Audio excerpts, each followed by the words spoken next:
नमस्कार दोस्तों, मेरा नाम है विप्लव कौशल। मैं आपके इतिहास का टीचर स्वागत करता हूं आप सभी का अवंतिका केस ऑनलाइन प्लेटफॉर्म पर। तो दोस्तों, जो लास्ट हमारी क्लास थी वो थी मौर्योत्तर काल के बारे में। और मौर्योत्तर काल में हमने देखा कि कैसे भारत में विदेशी आक्रमण हुए, हिंद यूनानी आक्रमण हुए, शकों के आक्रमण हुए, सातवाहन जो कि देशी राज्य था उनके आक्रमण हुए, ब्राह्मण वंश के आक्रमण हुए। ठीक है, तो क्या स्थिति रही थी भारत में मौर्योत्तर काल के बारे में, ये हमने देखा था लास्ट वीडियो में। और आज हम देखने वाले हैं लगभग कुषाणों के पतन के बाद जो भारत में, उत्तरी भारत में नए साम्राज्य का उदय होता है, उसका नाम है गुप्त वंश। तो आज की हमारी क्लास दोस्तों विशेष रूप से गुप्त वंश के बारे में रहने वाली है। ये एमपीपीएससी का एक अच्छा फेवरेट टॉपिक है, यहाँ से प्रश्न आपने को देखने को मिलेंगे। तो बढ़ते हैं हमारे क्वेश्चन की तरफ और देखते हैं गुप्त वंश। ठीक है, बता देना चाहता हूं जिन्होंने भी हमारी प्लेलिस्ट नहीं देखी है वो इतिहास की प्लेलिस्ट जाकर देख सकते हैं। इतिहास एंशियंट हिस्ट्री की अगर बात करें तो हमने पहले वीडियो से सिंधु सभ्यता से मौर्योत्तर काल तक प्लेलिस्ट में आपको वीडियोस देखने को मिल जाएंगे। और जितने भी लोग आज नए जुड़े हैं चैनल को सब्सक्राइब कर दीजिए। तो बढ़ते हैं हमारे पहले प्रश्न की तरफ। गुप्त वंश का संस्थापक कौन था? तो अगर हम बात करें गुप्त वंश की तो दोस्तों समझ लेते हैं गुप्त वंश के बारे में, जो कि हमारा पैटर्न रहा है। तो गुप्त वंश की अगर हम बात करें तो गुप्त वंश का जो संस्थापक था वो था श्रीगुप्त। श्रीगुप्त। और गुप्त वंश का उदय कब होता है? तो लगभग कुषाणों के कुषाणों के पतन के बाद गुप्त वंश का उदय हमें देखने को मिलता है। और इस वंश के जो संस्थापक थे उनका नाम था श्रीगुप्त। अगर इस गुप्त वंश की वंशावली को हम देखें, कौन कौन राजा इस वंश में रहा था, तो हम देखेंगे श्रीगुप्त, घटोत्कच, चंद्रगुप्त प्रथम, समुद्रगुप्त, चंद्रगुप्त द्वितीय, कुमारगुप्त, स्कंदगुप्त, कुमारगुप्त, स्कंदगुप्त, भानुगुप्त, बुद्धगुप्त और लास्ट थे आपके विष्णुगुप्त। ठीक है, श्रीगुप्त आपके संस्थापक थे। तो आपका प्रश्न यही है गुप्त वंश के संस्थापक कौन थे, तो आप लगाकर आएंगे श्रीगुप्त। ठीक है, अगर हम बात करें कि श्रीगुप्त और घटोत्कच ने कौन सी उपाधि धारण की थी, तो याद रखिए इन्होंने महाराज की उपाधि धारण की थी। कौन सी उपाधि धारण की थी? महाराज की उपाधि धारण की थी। ठीक है दोस्तों, बढ़ते हैं हमारे नेक्स्ट क्वेश्चन की तरफ। गुप्त किसके सामंत थे? तो बेसिकली कुषाणों के बाद ही इनका उदय होता है। ठीक है, कहीं भी स्पष्ट रूप से कोई जानकारी नहीं मिलती कि ये किसी के सामंत थे, इसीलिए सही आंसर होगा इनमें से कोई नहीं। सही आंसर होगा इनमें से कोई नहीं, क्योंकि इनके जो शासक थे जिनका नाम था चंद्रगुप्त प्रथम, चंद्रगुप्त प्रथम, उन्होंने राजाधिराज, राजाधिराज या महाराजा धीराज की उपाधि धारण की थी, जिसका अर्थ यही होता है दोस्तों कि ये स्वतंत्र शासक थे। ये स्वतंत्र शासक थे, ये किसी ना किसी अधीन राजा के शासन नहीं कर रहे थे, जिसके कारण हम बोल सकते हैं कि किसी के सामंत नहीं थे। बढ़ते हैं नेक्स्ट क्वेश्चन की तरफ। गुप्त वंश के किस शासक ने सर्वप्रथम महाधिराज की उपाधि धारण की? ठीक है, तो अभी मैंने आपको बताया कि जो श्रीगुप्त थे और घटोत्कच, इनने महाराज की उपाधि धारण की, महाराज की उपाधि धारण की। और जो आपके चंद्रगुप्त थे इन्होंने महाराजा धीराज की उपाधि धारण की। तो सही आंसर क्या होगा? चंद्रगुप्त प्रथम। और अगर हम बात करें समुद्रगुप्त, समुद्रगुप्त को भारत का समुद्रगुप्त को भारत का नेपोलियन नेपोलियन कहा जाता है। याद रखिएगा, समुद्रगुप्त को भारत का नेपोलियन कहा जाता है। और समुद्रगुप्त ने भी कुछ उपाधि धारण की थी, जैसे धरणीबंध, जैसे धरणीबंध, पृथव्या, पृथव्या, पृथव्या मतलब होता है प्रथम वीर, पृथ्वी पर प्रथम वीर। और धरणीबंध होता है धरती को बांधने वाला, धरती को बांधने वाला। क्लियर दोस्तों? तो समुद्रगुप्त ने भी बहुत सारी उपाधि धारण की थी। इसके अलावा एक उपाधि और धारण की थी जिसका नाम था अश्वमेधकर्ता, अश्वमेधकर्ता। ठीक है, ये अश्वमेध यज्ञ करवाने के बाद समुद्रगुप्त ने इस उपाधि को धारण किया था। तो यहां से बहुत सारे क्वेश्चन निकल के आए। सबसे पहले हमारे क्वेश्चन के हिसाब से देख लेते हैं, महाराजा धीराज किसने उपाधि धारण की थी? तो चंद्रगुप्त प्रथम ने की थी। और समुद्रगुप्त की उपाधि को हम देख लें तो अश्वमेधकर्ता, धरणीबंध या पृथव्या, प्रथम वीर की उपाधि समुद्रगुप्त ने धारण की थी। बढ़ते हैं नेक्स्ट क्वेश्चन की तरफ। ठीक है, ये क्वेश्चन मिसिंग है। बढ़ते हैं नेक्स्ट क्वेश्चन की तरफ। गुप्त शासन के दौरान कौन महा खगोल विज्ञानी और गणितज्ञ था? तो देखिए, गुप्त शासन के दौरान कौन खगोल विज्ञानी और गणितज्ञ था? तो इसका सही आंसर होगा प्रसिद्ध आर्यभट्ट।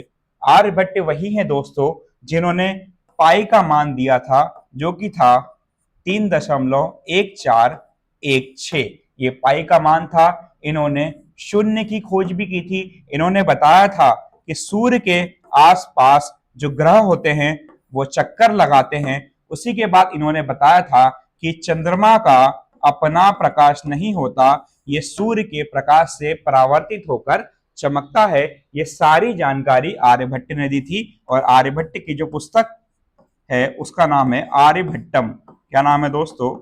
आर्यभट्टम इनकी पुस्तक का नाम है। ठीक है, बाणभट्ट की अगर हम बात करें तो बाणभट्ट की भी दो पुस्तक है। एक का नाम है हर्ष चरित्र, हर्ष चरित्र, और एक पुस्तक का नाम है कादंबरी, कादंबरी, हर्ष चरित्र और कादंबरी। ठीक है, क्लियर है ये बात? बढ़ते हैं हमारे नेक्स्ट क्वेश्चन की तरफ। गुप्त शासकों की सरकारी भाषा क्या थी? पाली, प्राकृत, हिंदी या संस्कृत? तो याद रखिएगा कि गुप्त शासकों की जो सरकारी भाषा थी वो थी आपकी संस्कृत। अगर कहा जाए कि गुप्त काल को संस्कृत का स्वर्ण काल भी कहा जाए तो हम इस बात को सही कहेंगे, क्योंकि गुप्त शासकों ने संस्कृत को राष्ट्रीय संरक्षण प्रदान किया था। और कुछ महान कवि रहे थे गुप्त काल में, जैसे कि कवि कालिदास, कालिदास जिन्होंने अपनी सभी कृतियां जो हैं वो संस्कृत में लिखी थी, जैसे कुमार संभवम, कुमार संभवम, ऋतुसंहारम, मेघदूतम, विक्रमोर्वशीयम, ये सभी कविताएं, ये सभी पुस्तकें जो है कालिदास की थी। और अगर हम बात करें पाली और प्राकृत, इसका संबंध जैन और बौद्ध साहित्य से है। जैन और बौद्ध साहित्य के समय ये भाषा प्रचलित थी। बढ़ते हैं हमारे नेक्स्ट क्वेश्चन की तरफ। वी ए स्मिथ ने किसे भारत का नेपोलियन कहा है? तो वी ए स्मिथ से मतलब है विंसेंट स्मिथ, जो कि इतिहासकार थे। उन्होंने भारत का नेपोलियन कहा गया है समुद्रगुप्त को। क्या कहा गया है? समुद्रगुप्त को भारत का नेपोलियन कहा गया है। इसका कारण यह था कि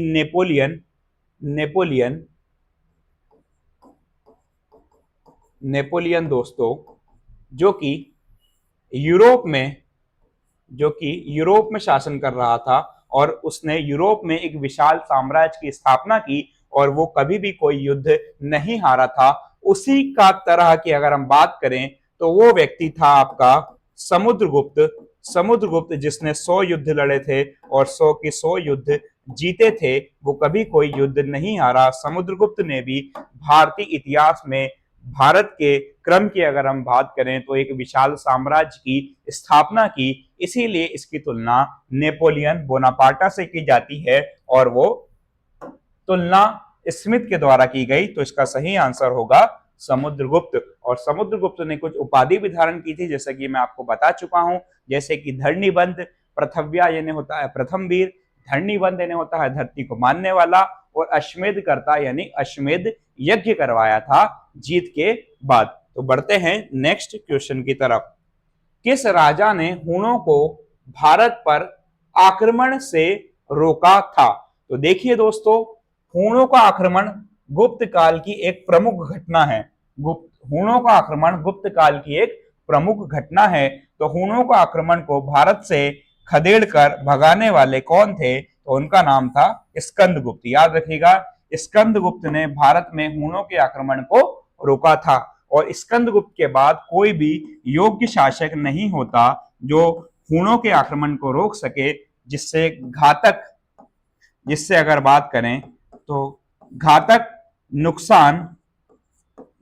नुकसान होता है गुप्त वंश को, और यही कहीं ना कहीं इनके पतन का कारण बनता है। ठीक है दोस्तों, तो बढ़ते हैं हमारे नेक्स्ट क्वेश्चन की तरफ। गुप्त राजवंश किसके लिए प्रसिद्ध थे?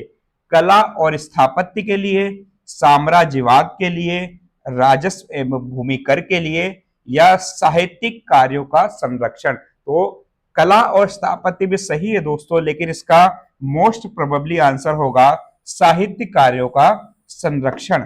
वो इसीलिए होगा दोस्तों क्योंकि गुप्त शासकों ने कला, साहित्य और विज्ञान के क्षेत्र में अभूतपूर्व उन्नति की। और इसी युग को अगर हम बात करें, गुप्त काल को भारतीय इतिहास का स्वर्ण युग कहा जाता है, या अगर बात करें क्लासिकल युग कहा जाता है। इन्होंने इन सब को संरक्षण प्रदान किया, इसलिए साहित्यकारों का संरक्षण इसका सही आंसर होगा। बढ़ते हैं हमारे नेक्स्ट क्वेश्चन की तरफ। अजंता कलाकृतियां किससे संबंधित हैं? तो अजंता की गुफाएं जो कि महाराष्ट्र में स्थित हैं, इसका संबंध है बुद्ध काल से। किससे संबंध दोस्तों? बुद्ध काल से संबंध है। हालांकि अजंता की कुछ गुफाओं का निर्माण गुप्त काल में होता है, लेकिन इसकी विषय वस्तु की अगर बात करें तो उसका संबंध बौद्ध से है। और अगर हम बात करें बौद्ध की जीवनी और जातक कथाओं का वर्णन इन गुफाओं के माध्यम से किया गया है। और जातक कथा जिसका संबंध गौतम बुद्ध के पुनर्जन्म से है। और जातक कथाओं की अगर संख्या पूछी जाए तो याद रखेगा 550 से लगभग 600 जातक कथाओं की संख्या थी, जिसमें बुद्ध के पुनर्जन्म से संबंधित कथाएं मशहूर है। ठीक है दोस्तों, तो इसका सही आंसर होगा बुद्ध काल से। बढ़ते हैं हमारे नेक्स्ट क्वेश्चन की तरफ। कवि कालिदास किसके राजकीय कवि थे? तो याद रखिएगा, कालिदास की बात की गई है। कालिदास अगर हम बात करें तो ये इनका संबंध भी गुप्त वंश से है। और ये प्रसिद्ध चंद्रगुप्त द्वितीय, जिन्होंने विक्रमादित्य की उपाधि धारण की थी, उनके नवरत्नों में से एक थे। ये नवरत्न क्या थे? तो 9 अलग अलग क्षेत्रों से संबंध रखने वाले 9 अलग अलग विद्वान हुआ करते थे, जिन्हें नवरत्न कहा गया। ठीक है दोस्तों, तो चंद्रगुप्त द्वितीय के दरबार में कालिदास की अगर हम बात करें, कालिदास की रचनाओं की अगर हम बात करें, तो कालिदास की रचनाओं में हम देखते हैं मेघदूतम, ऋतुसहारम, कुमार संभवम, मालविका मालविका अग्निमित्रम, विक्रमोर्वशीयम, ये प्रमुख कालिदास की कृतियां हैं दोस्तों। ठीक है, अब बढ़ते हैं हमारे नेक्स्ट क्वेश्चन की तरफ। इससे पहले एक चीज और याद रखिएगा कि चंद्रगुप्त द्वितीय विक्रमादित्य लिखा गया है, तो याद रखिएगा दोस्तों, विक्रमादित्य एक उपाधि है जो कि कुल 14 लोगों ने या 14 राजाओं ने इस उपाधि को धारण किया है, जिसमें से एक आपके चंद्रगुप्त द्वितीय थे। और इन 14 राजाओं में जो अंतिम राजा था जिन्होंने विक्रमादित्य की उपाधि को धारण किया था, उनका नाम था हेमू। क्या नाम था दोस्तों? हेमू। बढ़ते हैं हमारे नेक्स्ट क्वेश्चन की तरफ। अजंता चित्रकारी का विषय किससे संबंधित है?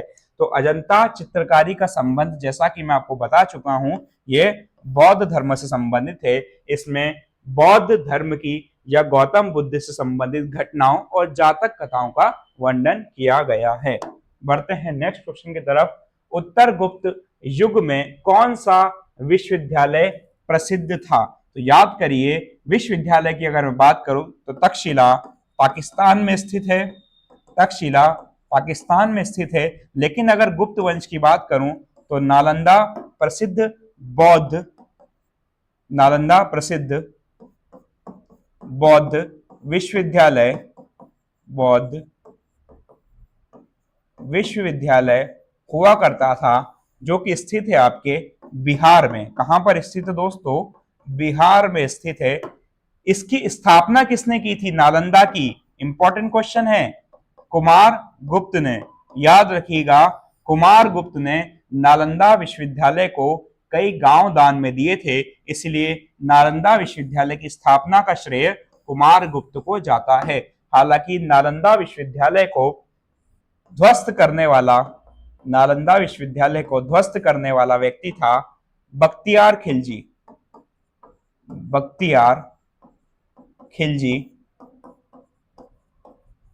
बख्तियार खिलजी जो कि ऐबक का सेना नायक था।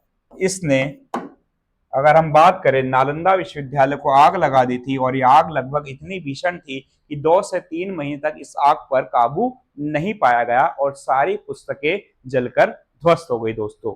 तो बढ़ते हैं हमारे नेक्स्ट क्वेश्चन की तरफ। एरन अभिलेख का संबंध किस शासक से है? पूछा गया है एरन अभिलेख। ठीक है, अभिलेख की अगर हम बात करें तो एरन अभिलेख का संबंध है भानुगुप्त से। किससे है दोस्तों? भानुगुप्त से है। भानुगुप्त से इसलिए है क्योंकि भानुगुप्त का एक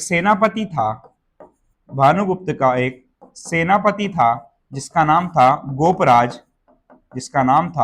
गोपराज। और गोपराज की मृत्यु के बाद जो गोपराज की पत्नी है, उसने सती हो गई थी। गोपराज की पत्नी सती हो गई थी। तो याद रखिएगा, ये जानकारी आपको कहां से मिलती है? ये जानकारी आपको भानुगुप्त के अभिलेख से मिलती है, जिसमें उनके सेनापति गोपराज ने मृत्यु होने पर उनकी पत्नी सती हो गई थी। तो याद रखिएगा, एरन अभिलेख जो कि सागर से मिला है। कहां से मिला है? सागर से मिला है। सागर मध्य प्रदेश में आता है। इसका संबंध है भानुगुप्त से। बढ़ते हैं नेक्स्ट क्वेश्चन। फाहियान किसके शासनकाल में भारत आया था? तो फाहियान कौन था? फाहियान एक चीनी यात्री था। फाहियान एक चीनी बौद्ध यात्री था जो बौद्ध ग्रंथ की जानकारी के लिए भारत में बौद्ध तीर्थ स्थलों पर घूमकर जानकारी इकट्ठा करता था। फाहियान की अगर पुस्तक की बात करें, वो थी आपकी फो क्यो की। फाहियान की पुस्तक का नाम है फो क्यो की। और फाहियान अगर बात करें किसके दरबार में आया था, तो ये आया था आपके चंद्रगुप्त द्वितीय के दरबार में आया था। ठीक है दोस्तों, फाहियान। बढ़ते हैं नेक्स्ट क्वेश्चन की तरफ। भारतीय संस्कृति का स्वर्ण युग किस काल को कहा जाता है? तो भारतीय संस्कृति का स्वर्ण युग अगर हम बात करें तो वो गुप्त काल को कहा जाता है, क्योंकि गुप्त काल में कला, साहित्य और विज्ञान के क्षेत्र में अभूतपूर्व उन्नति हुई। इसीलिए इस क्षेत्र को, इसीलिए इस युग को क्लासिकल युग या फिर स्वर्ण युग भी कहा जाता है। फाहियान कहाँ का निवासी था? तो अभी मैंने आपको बताया था फाहियान एक चीनी यात्री था, एक बौद्ध चीनी यात्री था जो भारत में बौद्ध धर्म संबंधित शिक्षा ग्रहण करने के लिए बौद्ध स्थलों पर घूमता था और वहां से जानकारी इकट्ठा करता था। तो इसका सही आंसर क्या होगा? चीन। सेतु बंध का रचनाकार प्रवरसेन द्वितीय किस वंश का था? तो याद रखिएगा, सेतु बंध पूछा गया है दोस्तों। सेतु बंध का संबंध अगर हम बात करें तो वो वाकाटक से था। किस संबंध था? वाकाटक से था। सेतु बंध अगर हम बात करें, या फिर हम कह सकते हैं रावण वध, सेतु बंध को रावण वध भी कहा जाता है। इसमें भगवान राम और रामायण, भगवान राम और रामायण से संबंधित रचनाएं हैं। तो याद रखिएगा, सेतु बंध का रचनाकार जो कि प्रवरसेन था, द्वितीय था, किस वंश का था? तो वो वाकाटक वंश से था। ठीक है, बढ़ते हैं नेक्स्ट क्वेश्चन की तरफ। किस गुप्तकालीन शासक को कविराज कहा जाता था? तो याद रखिएगा, कविराज किसे कहा जाता था? तो कविराज कहा जाता था चंद्रगुप्त द्वितीय को कहा जाता था। दोस्तों कविराज की अगर हम बात करें, कविराज, ठीक है दोस्तों, यहाँ पर थोड़ी सी मिस्टेक हुई है। कविराज समुद्रगुप्त को कहा जाता था, ना कि चंद्रगुप्त द्वितीय को कहा जाता था। याद रखिएगा, कविराज किसे कहा जाता था? तो समुद्रगुप्त को कहा जाता था। इसकी कोई अन्य उपाधि भी अगर हम बात करें तो जैसे धरणीबंध, धरणीबंध, पृथव्या, पृथव्या, प्रथमवीर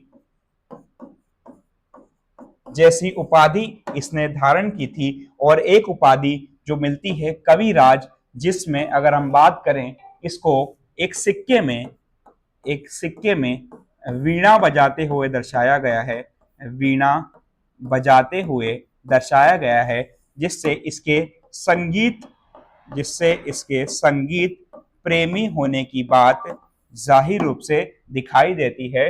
तो कविराज की उपाधि किसने धारण की? तो वो आपके समुद्रगुप्त ने धारण की थी। ठीक है, और चंद्रगुप्त द्वितीय ने कौन सी उपाधि धारण की थी? ये भी एक इंपॉर्टेंट क्वेश्चन है, बिना इस क्वेश्चन का पोस्टमार्टम करे हम इसको जाने नहीं देंगे। तो देवगुप्त, देवगुप्त, देवराज और देवश्री, देवगुप्त, देवराज और देवश्री, ये चंद्रगुप्त द्वितीय ने उपाधि धारण की थी और समुद्रगुप्त ने कविराज। बढ़ते हैं नेक्स्ट क्वेश्चन की तरफ। स्कंदगुप्त किस स्तंभ लेख में शक्रोपायन कहा गया है? ठीक है दोस्तों, क्या कहा गया है? शक्रोपायन। ठीक है, इसका मतलब होता है इंद्र के समान, इंद्र के समान। ठीक है, तो क्या कोहम अभिलेख में लिखा गया था? तो इसका आंसर बिल्कुल सही है, कोहम अभिलेख में इसे दर्शाया गया था कि स्कंदगुप्त को कोहम अभिलेख में इंद्र के समान या फिर शक्रोपायन कहा गया है। ठीक है दोस्तों, बढ़ते हैं नेक्स्ट क्वेश्चन की तरफ। श्रीलंका के राजा मेघवर्मन ने कहा मंदिर निर्माण हेतु अनुमति मांगी थी? तो जो श्रीलंका के राजा थे जिनका नाम था मेघवर्मन, उन्होंने अगर हम बात करें तो समुद्रगुप्त से, समुद्रगुप्त से बौद्ध मंदिर बनाने की अनुमति मांगी थी। और वो कहां पर मांगी थी? बौद्ध गया में मांगी थी। और इस अनुमति को समुद्रगुप्त ने स्वीकार भी कर दिया था। ठीक है, तो बढ़ते हैं हमारे नेक्स्ट क्वेश्चन की तरफ। मंदिर निर्माण कला का जन्म कब हुआ? तो याद रखिएगा, मंदिर निर्माण कला का जन्म गुप्त काल में होता है। दोस्तों कहां पर होता है? गुप्त काल में। अगर मंदिर निर्माण शैली, या अगर मंदिर निर्माण शैली या मंदिर निर्माण शैली का स्वर्ण युग अगर हम कहें तो वो हम कह सकते हैं गुप्त काल को। इसी काल में सर्वाधिक मंदिरों का निर्माण हुआ और इसका प्रमुख उदाहरण है देवगढ़ देवगढ़ झांसी का दशावतार मंदिर।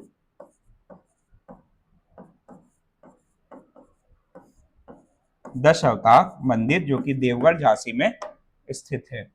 चंद्रगुप्त द्वितीय ने विक्रमादित्य की उपाधि कब धारण की थी? तो चंद्रगुप्त द्वितीय ने विक्रमादित्य की उपाधि हम बात करें तो वो शकों का उन्मूलन करने के बाद, गुप्त सिंहासन पर बैठने के बाद, चांदी के सिक्के जारी करने के बाद। तो इसका सही आंसर होगा शकों का उन्मूलन करने के बाद विक्रमादित्य की उपाधि धारण की थी। और याद रखिएगा विक्रमादित्य की उपाधि धारण करने वाले कुल 14 व्यक्ति थे, जिसमें से चंद्रगुप्त द्वितीय एक था और 14वां राजा जो कि अंतिम राजा था उसका नाम था हेमू। ठीक है, कहानी ये है दोस्तों कि समझ लेते हैं। चंद्रगुप्त द्वितीय के पहले जो शासन कर रहा था वो था आपका रामगुप्त। रामगुप्त शासन कर रहा था जो कि चंद्रगुप्त द्वितीय का बड़ा भाई था।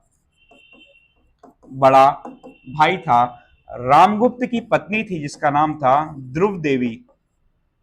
ध्रुव देवी।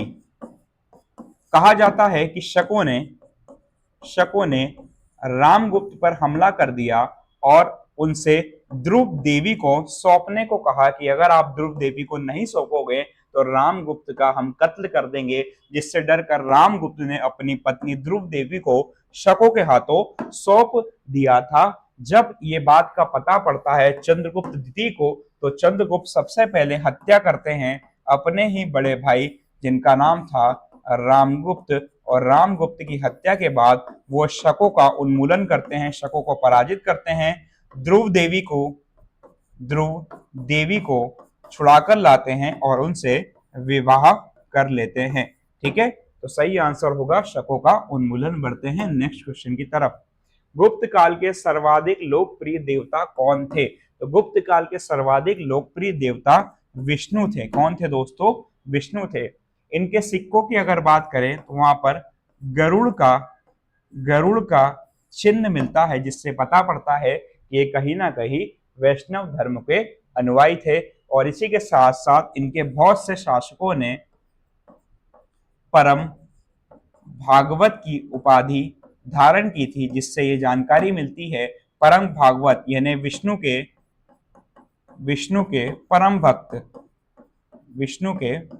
भक्त परम भागवत की उपाधि धारण की थी, जिससे जानकारी मिलती है कि कहीं ना कहीं विष्णु के उपासक थे। और गुप्त वंश ने अगर हम बात करें विष्णु के संरक्षण प्रदान किया था, उनके संबंध रखने वाली चीजों को संरक्षण प्रदान किया था। इसीलिए हम कह सकते हैं कि गुप्त काल में सर्वाधिक लोकप्रिय देवता वो विष्णु थे।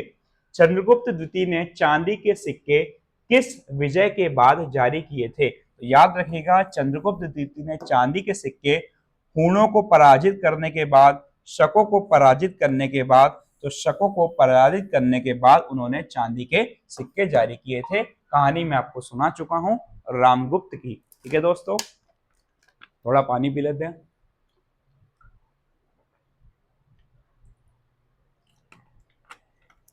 हेलो, ठीक है, बढ़ते हैं नेक्स्ट क्वेश्चन की तरफ। मेहरौली का लौह स्तंभ किस सदी का है? तो मेहरौली का लौह स्तंभ जो कि दिल्ली में स्थित है, जो कि अगर हम बात करें लोहे का बना हुआ है, जो धातु कर्म का एक अभूतपूर्व उदाहरण हमें देखने को मिलता है। इसका संबंध चतुर्थ शताब्दी में माना जाता है चंद्रगुप्त द्वितीय के समय। दोस्तों कब माना जाता है? चंद्रगुप्त द्वितीय के समय। बढ़ते हैं हमारे नेक्स्ट क्वेश्चन की तरफ। फाहियान और हैंसेंग ने किन शासकों के राज्य देखे थे? तो याद रखना फाहियान जो आया था वो चंद्रगुप्त द्वितीय के समय भारत आया था। और अगर हम बात करें हैंसोंग हर्षवर्धन के समय भारत में आया था? तो इसका सही आंसर होगा चंद्रगुप्त विक्रमादित्य एवं हर्षवर्धन। बढ़ते हैं हमारे नेक्स्ट क्वेश्चन की तरफ। धन्वंतरी कौन थे? चंद्रगुप्त मौर्य के जनरल, चंद्रगुप्त विक्रमादित्य के नवरत्न चिकित्सक। तो इसका सही आंसर होगा चंद्रगुप्त विक्रमादित्य में नवरत्न, जो अलग अलग संबंधों, जो अलग अलग क्षेत्र से संबंध रखने वाले जो 9 विद्वान जिन्हें नवरत्न कहा जाता था। अगर हम बात करें धन्वंतरी, तो इन्हें आयुर्वेद का जनक, आयुर्वेद का जनक भी कहा जाता है। और अगर पूछा जाए कि होम्योपैथ का जनक कौन है, होम्योपैथी का जनक कौन है, तो आप लगा के आएंगे हनीमैन। क्या लगा के आएंगे दोस्तों? हनीमैन। ठीक है, लेकिन अभी बात यहाँ पर धन्वंतरी की चल रही है, तो इन्हें आयुर्वेद का प्रमुख जनक माना जाता है और ये आयुर्वेद के एक जानकार थे। ठीक है, गुप्तकालीन शासन प्रणाली कैसी थी? क्या राजतंत्रात्मक थी, लोकतंत्रात्मक, गणतंत्रात्मक, या इनमें से कोई नहीं? तो गुप्तकालीन शासन प्रणाली राजतंत्रात्मक थी, जहां पर राजा प्रमुख होता था, राजा वंशानुगत, राजा वंशानुगत होता था। ठीक है, यहाँ पर संपूर्ण शक्ति राजा के अधिकार में होती थी। हालांकि इसके सामंत होते थे, लेकिन वास्तविक शक्ति का केंद्र यहाँ पर राजा हुआ करता था। लोक या गणतंत्रात्मक यानी होता है लोगों का तंत्र या लोगों का तंत्र। अगर हम बात करें यहाँ पर जो राजा, या फिर हम कह सकते हैं कि जो गण का जो प्रमुख होता है, जो गण का प्रमुख होता है, वो लोगों के द्वारा चुना जाता है, वो लोगों के द्वारा चुना जाता है, और वो कई सालों के लिए हो सकता है। वो वंशानुगत नहीं होता। ठीक है दोस्तों, बढ़ते हैं हमारे नेक्स्ट क्वेश्चन की तरफ। फाहियान के ग्रंथ फोक्योकी में किसका विवरण है? ठीक है, बौद्ध सिद्धांतों का, बौद्ध राज्यों का। तो इसका सही आंसर होगा गौतम बुद्ध के उपदेशों का, क्योंकि फाहियान एक चीनी बौद्ध भिक्षु यात्री था जिसकी पुस्तक का नाम है फोक्योकी, जो कि भारत में आया इसलिए था ताकि वो बौद्ध संबंधित जानकारियों को इकट्ठा कर सके। गुप्त स्थापत्य कला का सर्वोत्तम मंदिर कौन है? तो याद रखिएगा, क्या भीतरी गांव मंदिर, क्या देवगढ़ दशावतार मंदिर? तो इसका सही आंसर होगा देवगढ़ दशावतार मंदिर, जो कि झांसी में स्थित है। ठीक है, बढ़ते हैं नेक्स्ट क्वेश्चन की तरफ। अजंता की कौन सी गुफाएं गुप्त काल की है? तो याद रखिएगा, अजंता की कुछ जो गुफाएं हैं उनका निर्माण 2 चरणों में हुआ है। कितने चरणों में हुआ है? 2 चरणों में हुआ है। और पहले चरणों का जो संबंध था गुफाओं का, वो संबंध था आपके बौद्ध से, बौद्ध साहित्य से उसका संबंध था। तो याद रखिएगा 14, 15, 16, 2, 3, 4 इसका संबंध पहले चरण से है और बौद्ध धर्म से है। लेकिन 16, 17, 19 का जो संबंध है वो आपके गुप्त काल से है। किस काल से है? गुप्त काल से है। बढ़ते हैं नेक्स्ट क्वेश्चन की तरफ। अमरकोश के लेखक अमर सिंह किस दरबार से जुड़े थे? तो याद रखिएगा, अमरकोश के जो लेखक थे, जो अमर सिंह, वह किस दरबार से जुड़े थे? क्या समुद्रगुप्त, क्या चंद्रगुप्त प्रथम, क्या स्कंदगुप्त, या फिर हम बात करें चंद्रगुप्त द्वितीय? तो इसका आंसर होगा अमरकोश चंद्रगुप्त द्वितीय के दरबार से जुड़े थे। गुप्त संबंध 1319, सॉरी गुप्त संबंध 319, 320 किसने प्रारंभ किया? ठीक है, तो गुप्त संबंध प्रारंभ करने वाला व्यक्ति कौन था? तो वो था आपका चंद्रगुप्त द्वितीय, जिसने अपने ध्वजा राज्यरोहण, ठीक है, जिसने अपने सिंहासन रोहण, जिसने अपने सिंहासन रोहण के दिन को चिन्हित करने के लिए यहाँ पर गुप्त संबंध की शुरुआत की थी। बढ़ते हैं नेक्स्ट क्वेश्चन की तरफ। चंद्रगुप्त प्रथम ने गुप्त संबंध क्यों प्रारंभ किया था? तो चंद्रगुप्त प्रथम ने गुप्त संबंध शकों के उन्मूलन हेतु, राज्यरोहण के स्मारक हेतु, याद रखिएगा राज्यरोहण के स्मारक हेतु इस दिन को चिन्हित करने के लिए उसने गुप्त संबंध की शुरुआत की थी। प्रयाग प्रशस्ति के लेखक हरिसेन किसका कवि था? याद रखिएगा, प्रयाग प्रशस्ति किसकी पुस्तक है? तो ये पुस्तक है हरिसेन की। और हम बात करें इसका संबंध किससे था? तो प्रयाग प्रशस्ति का संबंध समुद्रगुप्त से है दोस्तों। किससे है? समुद्रगुप्त से। इसमें समुद्रगुप्त की विजयों का संबंध है और इसमें समुद्रगुप्त को धरती को बांधने वाला धरणीबंध कहा गया है। ठीक है, गुप्त काल को क्लासिकल युग क्यों कहा गया? क्योंकि गुप्त काल में कला व्यापार प्रगति हुई, कला साहित्य उत्कर्ष, स्वर्ण सिक्कों का प्रचुरता या उपयुक्त सभी। तो उपयुक्त सभी भी इसका आंसर हो सकता है, लेकिन जो सबसे महत्वपूर्ण क्षेत्र है जिसमें अभूतपूर्व उन्नति हुई वो था आपका कला साहित्य का उत्कर्ष। क्योंकि इस काल में अगर हम देखें महान कवि कालिदास भी हुए हैं, आर्यभट्ट भी हुए हैं, अगर हम बात करें प्रमुख आयुर्वेदाचार्य धन्वंतरी हुए हैं, 9 अलग अलग संबंधों से क्षेत्र से संबंध रखने वाले 9 अलग अलग विद्वान हुए हैं, जिन्हें नवरत्न कहा जाता है।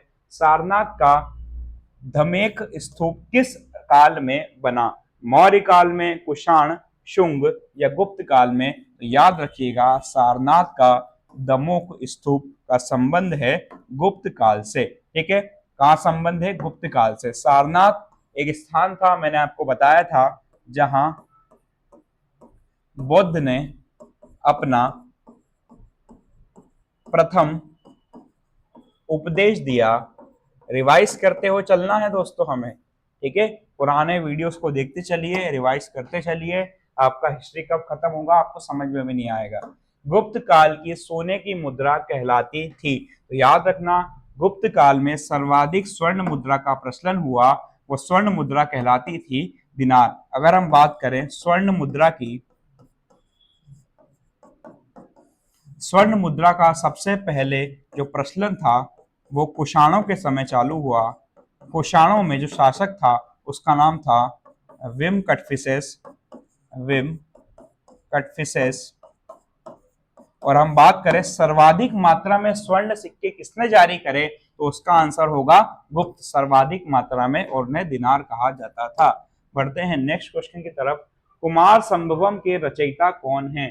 तो याद रखिएगा, कुमार संभवम, ऋतुसंहारम, मेघदूतम, विक्रमोर्वशीयम, मालविका अग्निमित्रम जैसे महान कृतियों के जो रचयिता हैं वह कालिदास थे, जो कि नवरत्नों में से एक थे। क्लियर है दोस्तों?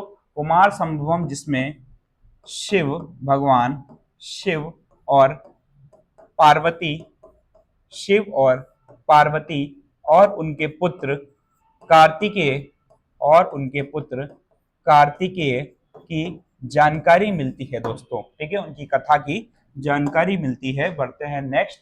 नालंदा विश्वविद्यालय की स्थापना किसने की? तो याद रखिएगा, नालंदा विश्वविद्यालय की स्थापना कुमार गुप्त ने की थी, जो कि संबंध रखता है गुप्त वंश से। किसने की थी दोस्तों? कुमार गुप्त ने इसकी स्थापना की थी, जिसका संबंध है गुप्त वंश से।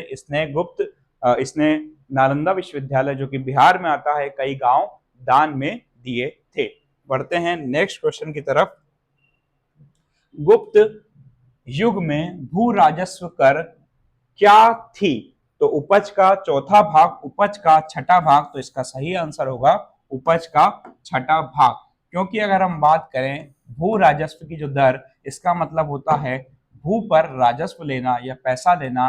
ठीक है, जितनी भी भू पर या जमीन पर जितनी भी खेती होती थी, ठीक है, उस खेती से जितना भी पैसा या आमदनी होती थी, मान लीजिए वो 6 रुपए था, और 6 का 1/6 भाग यानी 1 रुपया आपको कर के रूप में राज्य को देना पड़ता था, और 5 रुपए आप उसे स्वयं रखते थे।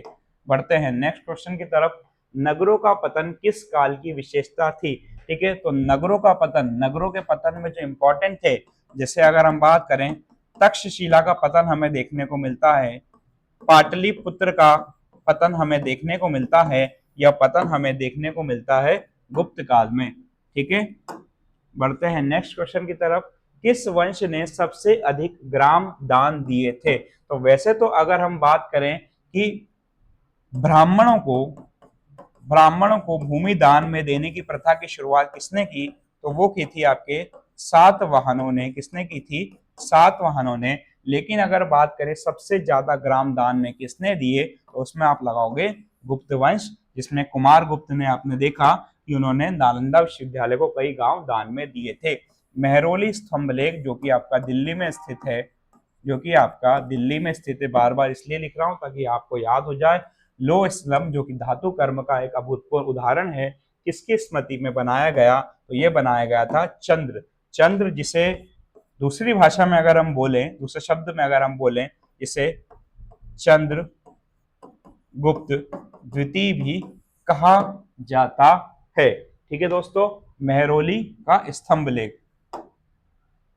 मालविका अग्निमित्रम नाटक का नायक कौन था, तो याद रखिएगा मालविका और अग्निमित्र की इसमें प्रेम कहानी का वर्णन मिलता है। अग्निमित्र कौन थे, तो अग्निमित्र पुष्य मित्र शुंग के पुत्र थे, जिनका नाम था अग्निमित्र। और कालिदास द्वारा जो कृति है मालविका अग्निमित्रम, उनके नायक थे अग्निमित्र, तो इनका संबंध अग्निमित्र से है।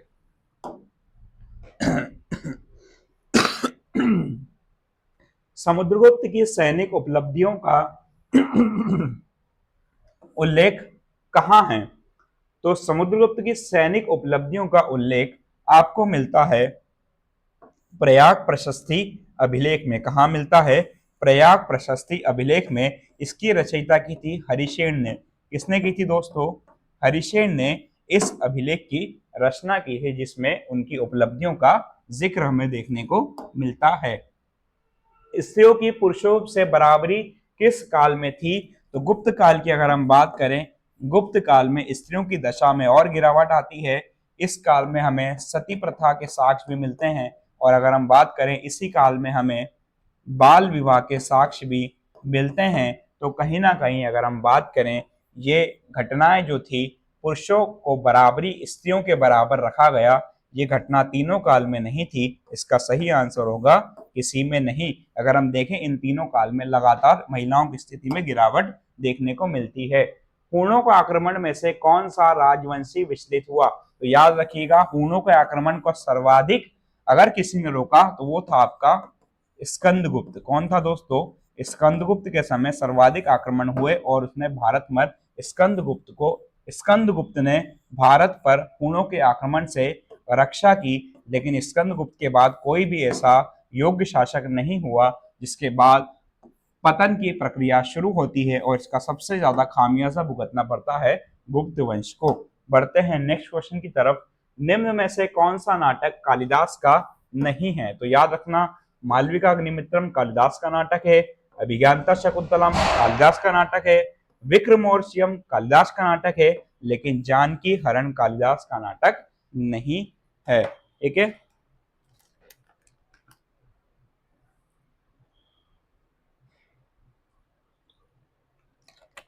बढ़ते हैं हमारे नेक्स्ट स्लाइड की तरफ। अजंता जैसी गुफाएं मध्य प्रदेश में कहाँ हैं, तो याद रखिएगा अजंता जैसी गुफाएं मध्य प्रदेश में धार जिले में स्थित है। इसे बाघ की गुफाएं भी कहा जाता है।